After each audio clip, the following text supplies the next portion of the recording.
Posso me sentir culpado pelo passado, apreensivo quanto ao futuro, mas apenas no presente posso agir. A capacidade de estar no momento presente é um componente importante do bem-estar mental. Abraham Maslow, psicólogo que criou a pirâmide de Maslow. Alô, internautas do Brasil e de todo mundo, eu sou Rose Campos em mais uma semana com muitos ecos. Os ecos do nosso meio ambiente, os ecos da nossa comunicação. Afinal, tudo que produz ecos no nosso meio, nós discutimos aqui na nossa rádio Mega Brasil Online e nas redes sociais. E o programa Ecos do Meio dessa semana, que tem o apoio da Ecobela Cosméticos, que ecoam beleza com preservação ambiental, fala sobre a mulher e seu tratamento social sob a ótica da adolescente Joyce, personagem que viveu no Sanatório Palmares.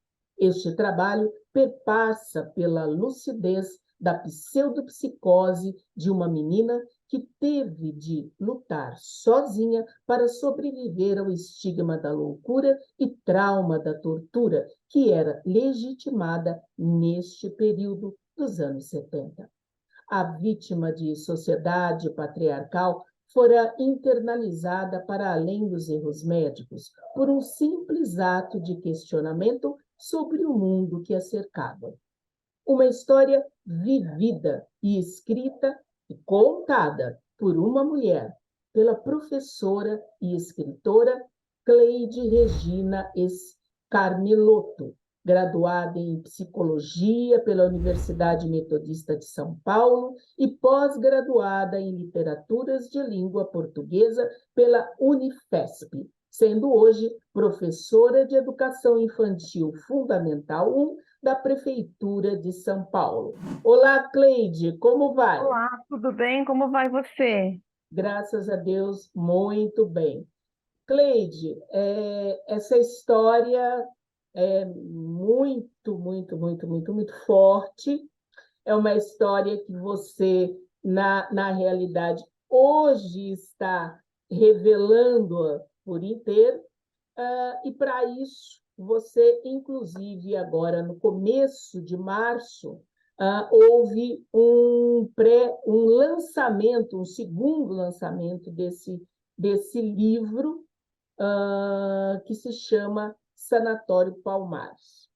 E eu gostaria que você começasse falando o que significa e o que significou esse livro para você e, principalmente, ter feito esse lançamento, que foi da segunda edição, e por que isso ocorreu, Cleide? Na verdade, o lançamento foi da quarta edição, né? É quarta edição? Quarta edição, eu lancei a primeira edição em 2013. O foco principal do livro em 2013 seria focar na minha fé, na minha crença. Eu jamais esperei tanta repercussão e tanta exploração de tantas temáticas dentro desse livro, porque ele abriu precedentes para muitos questionamentos de tudo que foi vivido lá dentro. Quando eu escrevi a primeira vez, eu fiquei. Primeiro, eu queria escolher o nome personagem principal, era a Agatha. Depois, eu mudei para Joyce. A minha filha falou: põe Joyce. Aí eu gostei do nome e coloquei Joyce. O que que acontece? O significado desse livro, ele, em primeiro lugar, está contando a minha história, a minha vivência em 1979, quando eu tinha 13 anos. Fase difícil, né, para todo mundo, ainda mais numa época de repressão, né, do qual o feminino é extremamente sacrificado, né? Os meninos podem tudo, as meninas não podem nada. Os meninos precisam de tudo, as meninas não precisam de nada. As meninas precisam obedecer, né?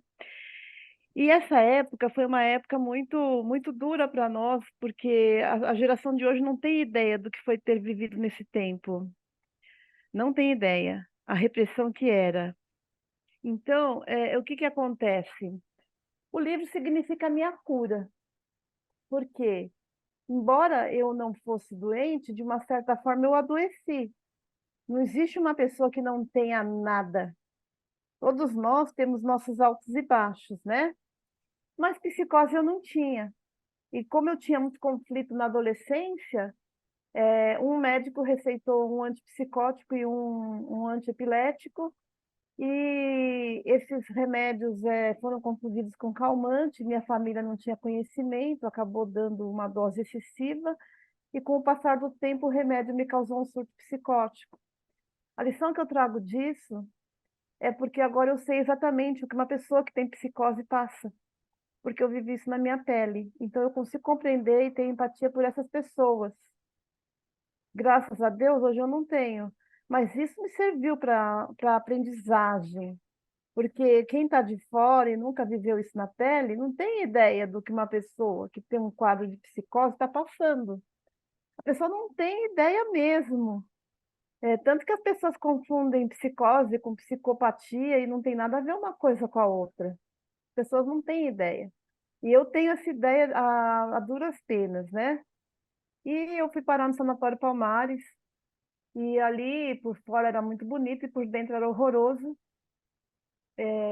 Era um ambiente de muita tortura, de muita punição para mulheres. E eu presenciei lá dentro a diferença entre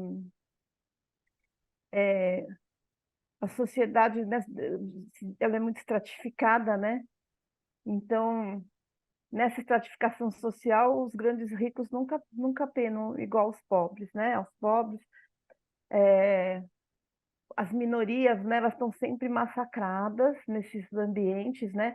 Tanto que ali tinha um espaço que era atendido INPS, né, para os pobres, e tinha particular para os ricos. Então, os ricos, por exemplo, se tiver uma pessoa rica que ficou lá, já sabia que lá era ruim, mas essa pessoa que era rica, que ficou lá e que pagava particular, ela não tem ideia do que o pobre estava passando lá. Ou seja, Porque, existia então, assim, diferenças, né? existia diferença, porque, assim, se eu estiver falando do Sanatório Palmares, junto com uma pessoa rica que ficou lá, a pessoa vai dizer que nós não estamos falando do mesmo hospital. Você está entendendo? Entendo. Porque lá, assim que eu entrei, eu vi multidões de pessoas, ali tinha construções para baixo, subsolos, eles construíram para baixo, porque no subsolo é que ficavam as pessoas abandonadas, né? E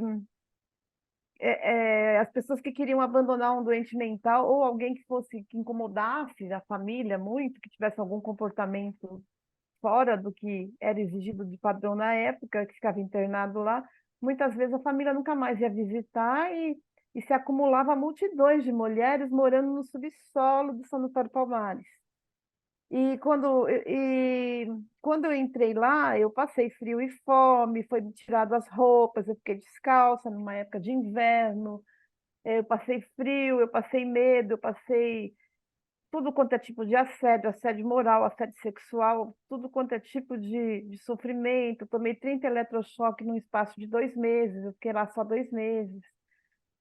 Eu fui dopada, eu fui completamente silenciada, porque a mulher não tinha que ter voz, a mulher tinha que obedecer, a mulher tinha que ser criada para ser dona de casa, mãe e servir ao homem, né?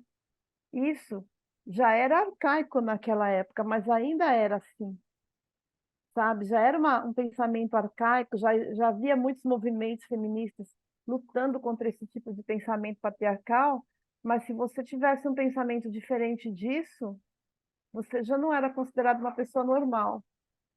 E lá também se internavam lésbicas, então o quadro ali de pobres eram lésbicas, brancas, pobres e negras. As negras eram as maiorias e elas, infelizmente, eram muito mais maltratadas, porque ao chegar no sanatório, elas tinham as cabeças raspadas porque eles não queriam ter trabalho. E quem salvou a minha vida lá foi justamente uma negra, viu? Porque eu poderia ter morrido ali, porque era uma multidão de gente, né? É, Cumprindo pena, hum. enfim. Cleide, é bom a gente deixar claro, porque o nome Palmares às vezes pode ter uma confusão, e esse sanatório ele Não tem nada a ver ficava, com. ele Não tem ficava nada a ver. Em Santo André, no bairro de na Vila Vila, Palmares. né, no bairro Vila Palmares, Não né? tem nada a ver com Agora, a libertação, era um lugar de prisão. Infelizmente, que o é, nome não condiz com o que faziam lá dentro. exatamente. Agora, esse sanatório, ele existe até hoje ou não, Cleide? Graças a Deus, não, né? Ele Hum. foi fechado pelo prefeito, né, Celso Daniel, na época da gestão do prefeito Celso Daniel, em Santo André, em 1989.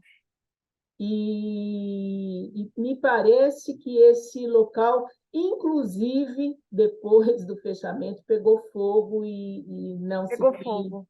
não se tem hoje mais histórico de nada. Não tem nenhum arquivo. Eu estive fazendo lançamento dia 4 de março lá em Santo André, o prefeito da cidade foi e ele ficou de me ajudar.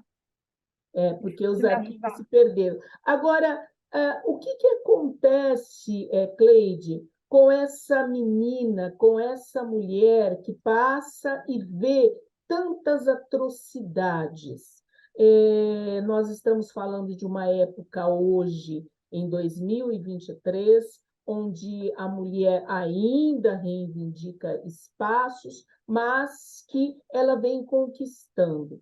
Então, assim, como você vê e como poderia ter sido, inclusive, a vida dessa mulher que viveu dentro desse sanatório, e, inclusive, em comparações com outras mulheres que estiveram nesse sanatório também e que estiveram com você agora nesse lançamento que foi no dia 4 de março. Como é que você vê a vida dessas pessoas que passaram por esse sanatório? Você praticamente é uma pessoa que viveu a superação disso tudo?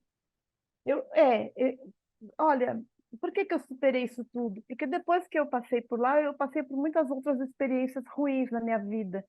Então, eu acabei deixando para trás, porque aconteceram tantas outras coisas ruins que eu fui aprendendo a lidar com tudo, sabe? Eu fui aprendendo a achar o equilíbrio. Eu encontrei um médico no Hospital das Clínicas, que era residente, que foi uma pessoa-chave na minha vida para essa superação, que chamava Dr. Clóvis, e ele acreditou em mim, no sentido de dizer que eu não precisava de remédios, que eu não tinha aquela patologia, ele não tinha certeza que eu tinha aquela patologia que me era colocada, e ele falou uma coisa assim que eu trago comigo até hoje. Ele disse: você vai galgar os 10 para você chegar no estágio do equilíbrio emocional, você vai galgar 10 degraus. Você vai aos pouquinhos, você vai subir um degrau de cada vez. E quando você chegar no 10º, você vai estar equilibrada, sem remédio e sem internação. E quando isso acontecer, você vai me procurar e você vai me contar. Ele foi a pessoa que deu o pontapé inicial para que eu encontrasse o equilíbrio.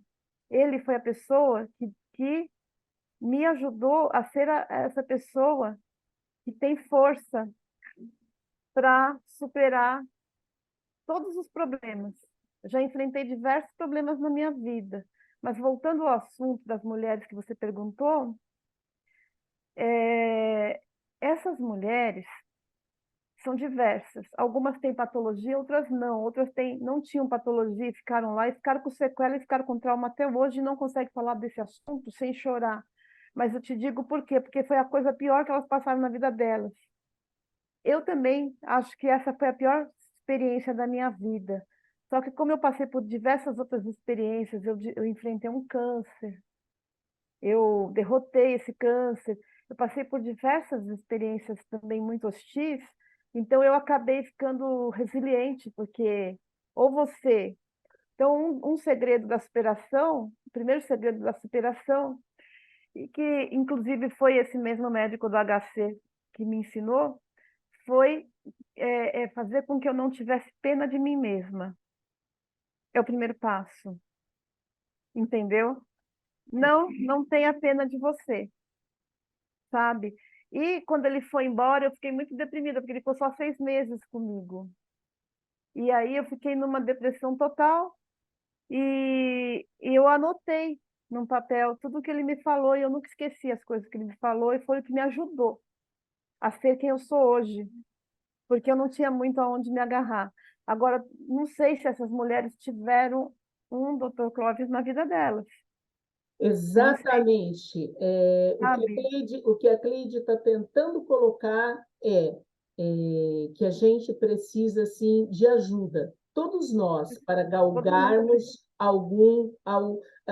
algum espaço, os nossos desejos, para chegar onde nós chegamos, que foi o caso da Cleide, que foi estudar, que foi se formar, que fez uma família muito linda, com 2 filhos, hoje uma escritora e uma professora renomada. Nós vamos voltar a esse assunto já já, que nós vamos dar uma paradinha para os nossos comerciais e voltamos com os nossos ecos do meio. Até já!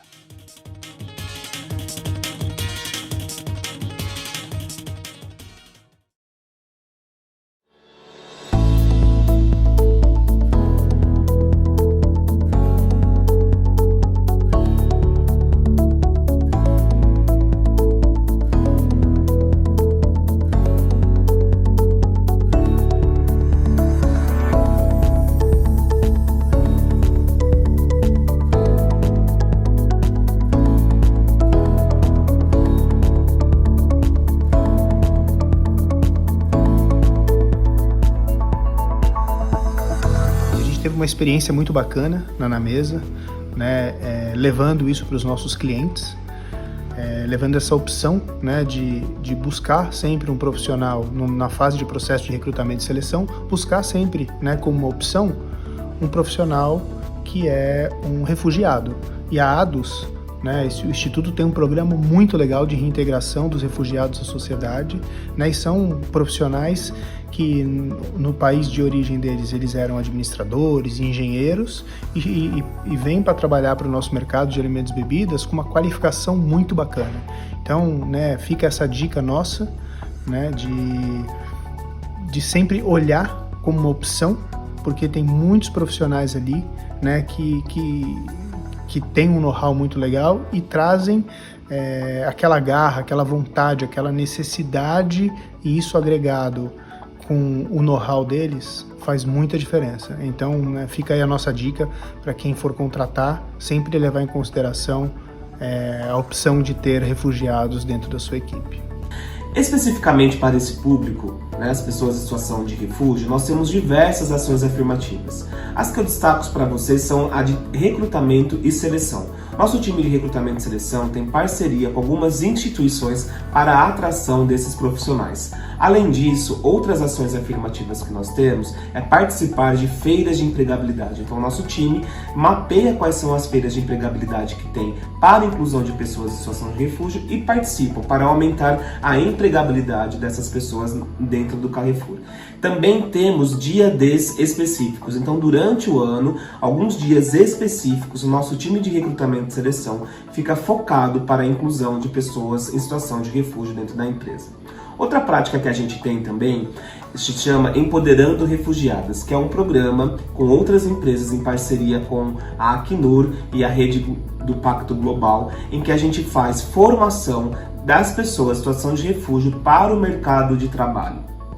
E nós temos ganhado muito com isso, porque tendo esse público e essas pessoas dentro da organização, a gente tem mais inovação, a gente traz pluralidade de conhecimento e eu consigo, como organização, me comunicar melhor com o meu consumidor. Então a gente tem ganhado muito com essa agenda de diversidade e inclusão no Carrefour e eu convido vocês, a todas as empresas, para também fazer a inclusão de pessoas em situação de refúgio.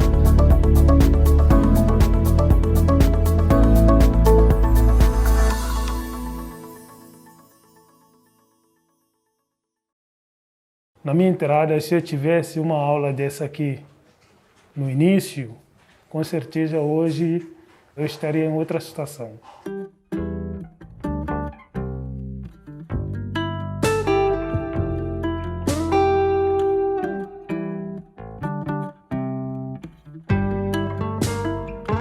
Então, a primeira coisa, a gente quer aumentar as chances de vocês no mercado de trabalho. Desde que eu cheguei em São Paulo, eu procurei o ADUS E como eu tenho vindo aqui frequentemente, à procura de emprego e regularização, pegar os documentos na Polícia Federal, etc. E acabei sabendo dessa capacitação e acabei ficando participando e eu gostei bastante. A capacitação, ela dura aproximadamente 2 horas, 1h30 a 2 horas. Ela é dividida em 2 partes. A primeira parte, a gente aborda principalmente as questões constitucionais, a gente fala bastante de leis trabalhistas, a gente fala dos direitos e dos deveres. E na segunda parte, a gente foca mais na questão das entrevistas de emprego. A gente tenta abordar, inclusive, um pouco sobre redes sociais.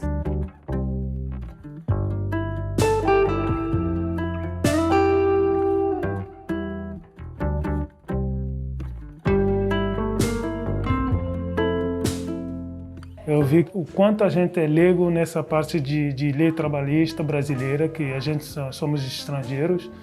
Aprendi bastante coisa, né? Coisas que eu não sabia, achei que eu sabia muita coisa sobre, porque já trabalhei em várias empresas, achei que sabia, mas tem muita coisa que eu não sabia.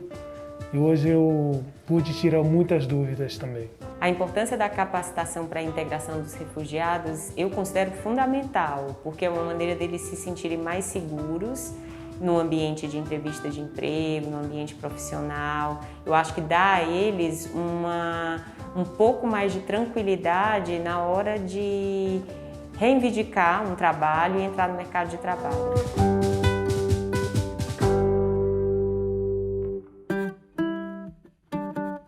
Mesmo no cenário de pandemia, a gente ainda conseguiu se reinventar e conseguir levar adiante nosso trabalho com bastante contratações, e isso motivou bastante a gente em não desistir ou minimizar nossos esforços no período de pandemia.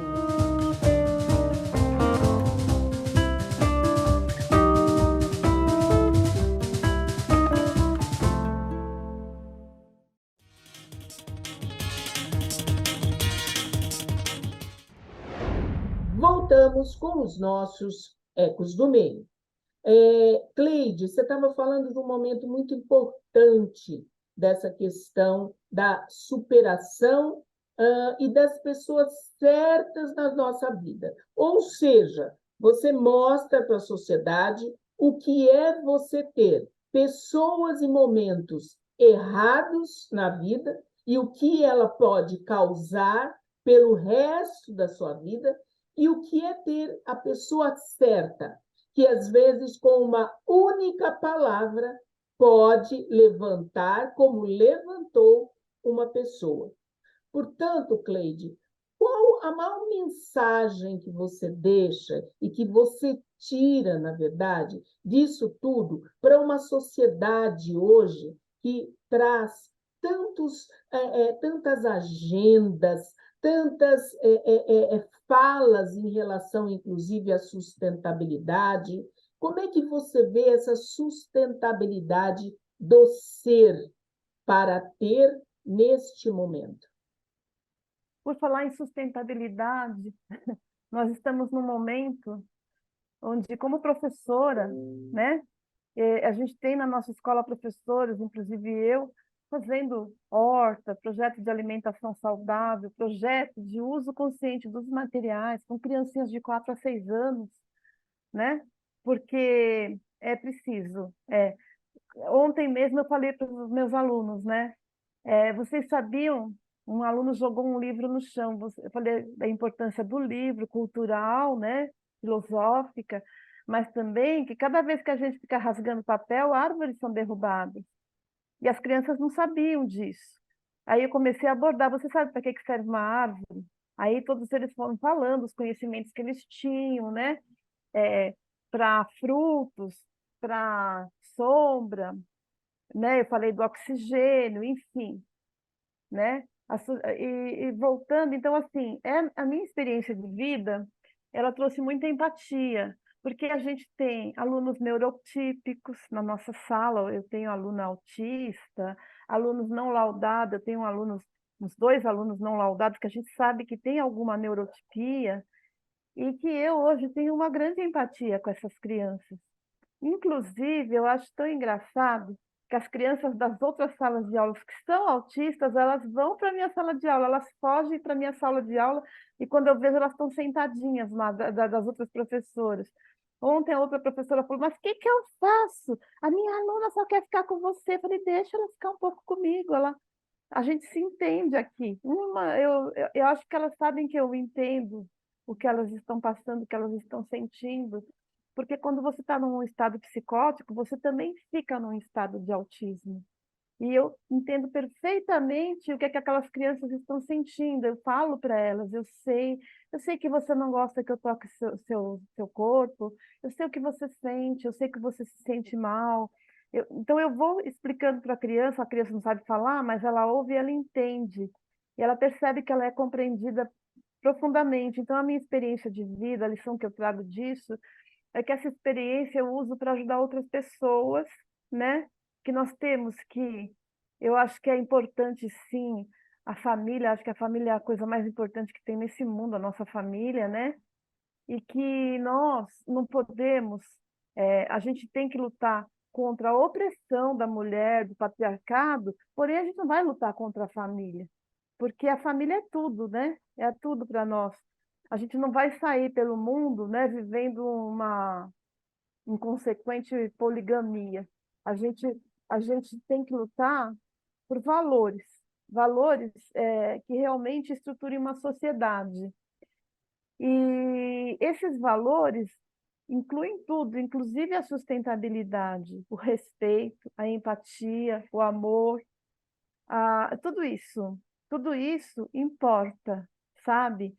E eu criei uma página chamada Livro Sanatório Palmares no Facebook, né? E foi lá que eu achei várias pacientes e eu percebi que tem muitas pacientes que têm sim uma patologia pelo comportamento delas, já me adicionaram no WhatsApp, e elas têm um comportamento assim extremamente, dá para ver que a pessoa tem alguma patologia ainda, realmente tem, outras não, mas eu não vi uma pessoa falando bem desse sanatório. Eu também nunca achei nenhuma das pessoas que pagaram particular lá, nunca entrou no. Porque essas pessoas que pagaram particular, elas não têm o trauma que eu tive. Quem entra lá na minha página são justamente as pessoas que têm o trauma, que foram extremamente maltratadas. Quem não foi extremamente maltratado lá, que era rico, talvez nem lembra de ter ficado lá. Cleide, você fala sobre essas questões diferenciais, e eu acho muito importante a gente colocar também essa questão do trabalho. Você é uma trabalhadora há muitos anos, inclusive, que você é professora, uma boa professora, inclusive já condecorada, isso são coisas interessantes. E aí nós entramos num questionamento que é assim, devido, inclusive, à pandemia que nós estamos saindo agora, as questões de ordem emocional, mental, enfim, aumentaram muito, inclusive com crianças, né? Aumentaram. Isso, Sim. isso é um fato, é um fato. E aí eu gostaria de saber de você como que assim as empresas, porque você é uma trabalhadora de uma empresa da Prefeitura de São Paulo. Não só isso, também eu trabalho também na empresa do meu filho. Também. Eu também trabalho numa empresa de uma corretora de seguros. Então, Isso. eu tenho 4 empregos, tá? Sou professora, Além disso tudo, ainda sou você tem escritora, trabalho numa corretora e trabalho numa editora. Olha, não sei, ainda sou dona Mas de casa, então. como você vê assim que as empresas poderiam lidar melhor com as questões emocionais e com até mesmo os traumas das pessoas que trazem, porque, além disso tudo, você tem uma história relativamente também dura em relação a você poder se tornar isso tudo. Ou seja, você se escondeu atrás dessas joias, não é isso? Sim, sim. Além de tudo, eu tenho 20% de visão só. Então, eu sofri muita discriminação também, porque, por exemplo, eu estou de lente de contato, mas meu óculos é um fundo de garrafa. E mesmo com a lente, assim, com a lente eu enganava as empresas, né?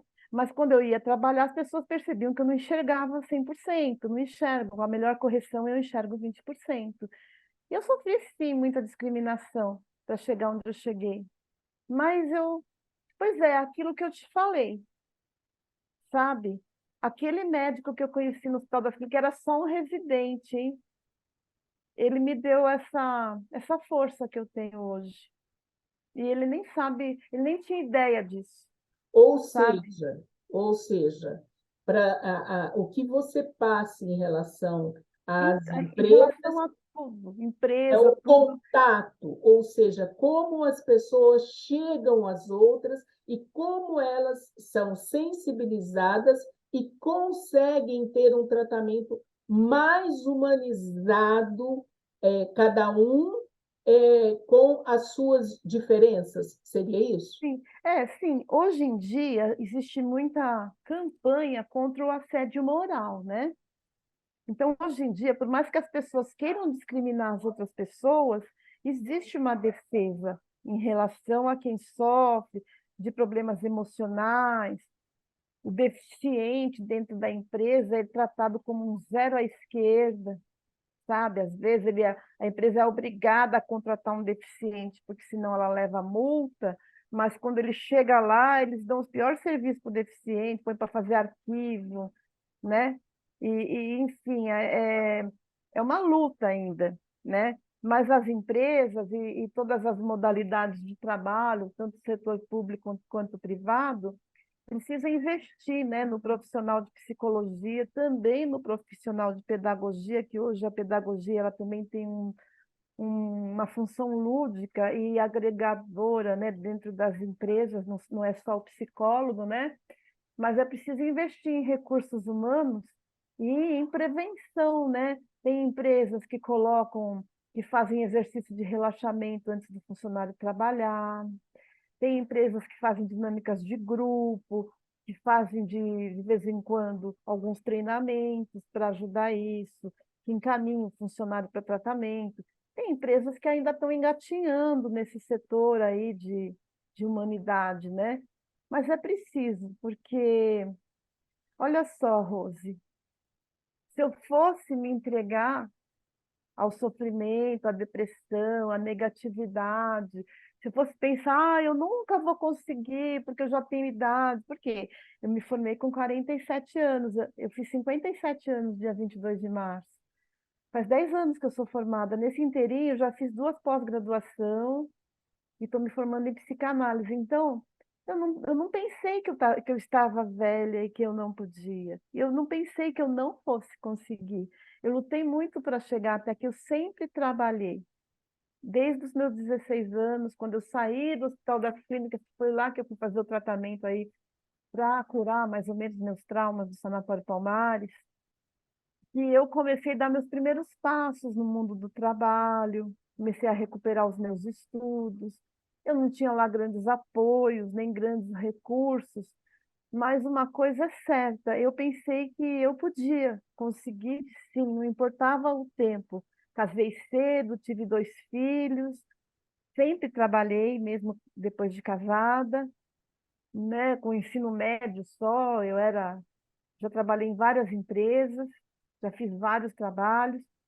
E o que que acontece? Mas eu queria fazer faculdade, eu queria fazer pós-graduação, eu ainda quero fazer mestrado e doutorado, né? Eu vou te contar uma particularidade. Quando eu me formei, no último semestre da faculdade, eu descobri um câncer no endométrio. Eu tinha muita hemorragia, então eu fiz o último semestre em casa. E eu fui a única pessoa que tirou 10 no TCC. Eu estava bem mal, doente, fazendo radioterapia, fazendo tratamento de câncer, assim, mal mesmo. Mas eu não desisti. Eu não desisti. É, Pelo período, o não pelo, desistir, pode falar, pode falar. pelo período que eu prestei o concurso, eu estava ainda fazendo tratamento de câncer quando eu prestei o concurso na prefeitura. E eu estava fazendo um tratamento interno, pegando uma radioterapia interna que dava até incontinência urinária. Foi temporário. sabe? Depois que eu fiz o tratamento, esse sintoma passou, graças a Deus eu não tenho mais. Mas eu fui fazer o concurso de fralda, de fralda. Eu falei, eu vou fazer, eu vou fazer. E Aí eu passou. pedi para Deus, falei, Senhor Deus, eu quero ajudar muitas crianças. O Senhor me ajuda a conseguir esse emprego. Tinha mais de 100.000 pessoas prestando aquele concurso. Tinha só 3.500 vagas, pois eu peguei a classificação 64. De 3.000, Parabéns. eu E, acertei 80% das questões. e é com essa mulher que superou tudo isso, e muito mais, que nós estamos falando com a Cleide Regina, que escreveu esse livro, e não só esse livro, mas esse livro Sanatório Palmares, que é, para nós, no mês das mulheres, um exemplo de superação, do não desistir. Nós vamos dar mais uma paradinha para os nossos comerciais e voltamos já já com os nossos ecos do meio. Até já! Voltamos. Ué? Caiu? Não, está aqui. Eu precisava pegar meu livro. Não vai dar tempo. Não vai dar tempo, tudo Não, bem. e levanta mais a cabeça. Não vai dar tempo, tá? Voltamos com os nossos ecos do meio. Minuto Sustentável. Para a Associação Brasileira de Psiquiatria, os veículos de comunicação são muito importantes para o combate à psicofobia, que é o preconceito contra os padecentes de transtornos mentais, pois a disseminação de informação científica e correta é fundamental para salvar vidas. Alerta ABP, que se encontra com as inscrições abertas até 14 de julho para a 9ª edição do Prêmio ABP de Jornalismo. A cerimônia de premiação ocorrerá durante a solenidade de abertura da 40º Congresso Brasileiro de Psiquiatria, que acontece em 18 de outubro, em Salvador. Cleide, nós ficaríamos muito mais horas conversando, mas o nosso tempo está chegando ao fim e eu preciso ir para a pergunta do programa e lembrando que nós estamos saindo do mês da mulher. Portanto, Cleide, ação local gera ecos no global. Quais são os seus ecos, Cleide Regina? Meus ecos? Ai, nossa! Que pergunta, menina! Meus ecos são ajudar outras pessoas e lutar pela vida, continuar com esse amor à vida que eu tenho, porque eu amo viver, sabe? A maioria do tempo eu sou feliz. Meus ecos é acordar cantando, acordar feliz. Dificilmente eu estou de mau humor, estou sempre contente. Às vezes eu acordo com dor, mas vou trabalhar com dor mesmo, a dor passa no meio do caminho. É lutar e ser feliz. E agradecer pelas coisas mais simples da vida. Porque, às vezes, um cheiro de terra molhada da chuva é um negócio que me faz muito feliz. E são essas pequenas coisas que fazem eu ter força para viver. E com essa força de viver, nós vamos para os nossos diálogos sustentáveis em prosas e versos. Precisamos olhar para a realidade que se foi e que, oxalá, deve ser analisada para não mais voltar, a fim de que possamos, através de nossas comissões e grupos de trabalho, em nossas empresas e comunidade, discutirmos, sem medo e vergonha, situações que podem acometer a qualquer um de nós, pois não estamos livres de passar por algum tipo de transtorno emocional, que pode começar por um simples estresse e evoluir para problemas mais sérios, mas com a certeza de que seremos amparados e tratados com dignidade. Trecho do artigo A História de Joyce, escrita por quem vos fala. E com esses ecos, nós vamos nos despedindo e agradecendo a nossa convidada, Cleide Regina, na qual deixamos 1 minuto para suas considerações finais, Cleide. Eu agradeço a oportunidade, gostei muito da entrevista, achei muito boa. Estou disponível para outras temáticas, porque eu escrevi outros livros também. Eu escrevi um livro chamado Amar Ainda Vale a Pena, que aborda amor e sexualidade em todos os seres humanos existentes. E estou disponível, agradeço demais a sua atenção, sua oportunidade, quem está me assistindo. E quem quiser contato comigo, eu vou deixar meu WhatsApp comercial, se você quiser, para poder saber mais sobre o livro, eu posso deixar? Se você quiser, pode deixar, pode deixar. O WhatsApp comercial é 98206-4566. Quem tiver interesse de uma palestra, de adquirir um livro, de saber mais sobre minhas obras lindas. Eu tenho umas obras lindas que falam de histórias muito mais alegres. Isso você que eu vai posso falar em outro programa. né? Em outro Pode programa. falar, pode me procurar. Eu tenho romances, eu tenho tudo, poesia. A vida é linda, a vida não é você ficar só lembrando do passado. Só isso que eu tenho a Exatamente. E dizer. com essa vida linda e com a promessa de que ela voltará para falar sobre essa vida linda que ela esperou, nós vamos nos despedindo, agradecendo a nossa equipe técnica, agradecendo a você, internauta, que esteve conosco até agora. Lembrando que ação local gera ecos no global. Portanto, quais são os seus ecos? Até a próxima semana. Até lá!